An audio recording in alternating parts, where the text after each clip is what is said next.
বাচ্চা নেওয়ার জন্য ভাই আমি তার সাথে সিনেমা করব না। আমি মনে করব যে সে দুইটা বিয়ে করছে না, আরো দুইটা করুক, তার আরো দুইটা বিয়ে করা দরকার।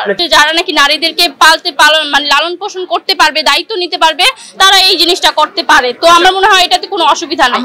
আচ্ছা রিমুর একটা কথা, সেটা হচ্ছে দুটো প্রশ্ন। সেটা যে অনেকেই বলছেন নেটিজেনদের যে রিমুর কি যোগ্যতা আছে শাকিব খানের নায়িকা হওয়ার, আরেকটা হচ্ছে যে রিমুর কি যোগ্যতা আছে বুবলি এবং অপু বিশ্বাসকে যেখানে শাকিব পাত্তা দিচ্ছে না সেখানে সে পাত্তা পাবে, কি মনে হয়? এটা নেটিজেনরা বলছে। শুনুন আমি এবার আপনাদের কথা বলি, এইটা শুনতে অনেক অড লাগে বিষয়টা, বাট এটা কিন্তু সত্য একটা কথা। আমি জানি আপনারাও হচ্ছে এটা বুঝতে পারবেন।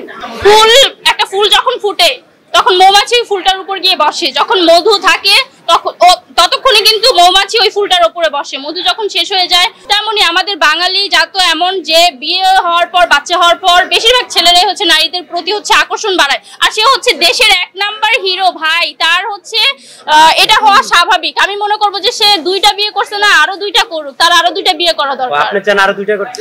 অবশ্যই, কারণ সে দেশের 1 নাম্বার নায়ক, তার ওইরকম যোগ্যতা আছে। আর এটা হচ্ছে জায়েজ আছে যে যারা নাকি নারীদেরকে মানে লালন পোষণ করতে পারবে, দায়িত্ব নিতে পারবে, তারা এই জিনিসটা করতে পারে। তো আমার মনে হয় এটাতে কোনো অসুবিধা নেই। আমরা দেখলাম যে বুবলি 1 বাচ্চা না হওয়ার পর শাকিব চলে গেছেন, অপু 1 বছর পর চলে গেছেন। আপনার নিজেরও তো একটা বাচ্চা আছে, সেখানে আপনি কিভাবে কল্পনা করেন যে শাকিব খান আপনার তৃতীয় বউ হতে পারে? আচ্ছা, এটা কি শাকিবের বাচ্চা ছিল? এটা কি শাকিব খানের বাচ্চা ছিল নাকি? আমি আপনাদেরকে এই কথাটা জিজ্ঞেস করি। তো বিয়ে করলে কেন বাচ্চা নিতে হবে, বা সিনেমা করলে কেন বাচ্চা নিতে হবে, এরকম তো কোনো কথা নেই।